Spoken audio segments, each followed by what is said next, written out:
حافظ طاہر اشرفی کی حیثیت ہمارے مولویوں میں ایسا ہی ہے جیسے پاکستان کی فلم انڈسٹری میں وینا ملک کی حیثیت ہے۔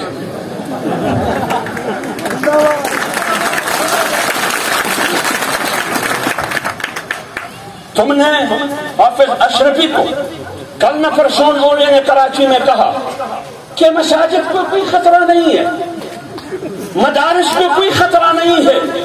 میں صرف ایک سوال کرتا ہوں، ایک سوال اس اجتماع کے ذریعے ان سے کرتا ہوں ببلو سے، کہ آپ اس کا جواب مجھے دو کہ آج سے 3 ہفتے پہلے فیکٹ کے کہنے پر اسلام آباد کے پارلیمنٹ میں، اسلام آباد کی ٹیریٹری میں مساجد کے بارے میں، وقف املاک کے بارے میں کیا قانون سازی ہوئی؟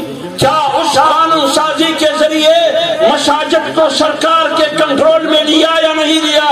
کیا پھر کسی خطبے کو اور کسی امام اور خطیب کو اپنے مرضی کے مطابق تقریر کرنے کی اجازت نہیں ہوگی؟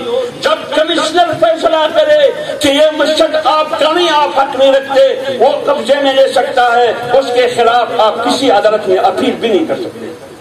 یہ کیا ہے؟ اس کا جواب دے تم، اس کا جواب دو تم۔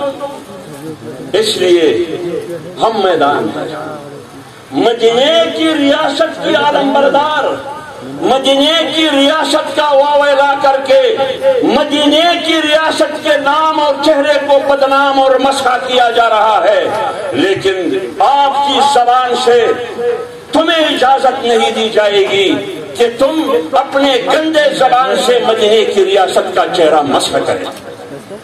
اور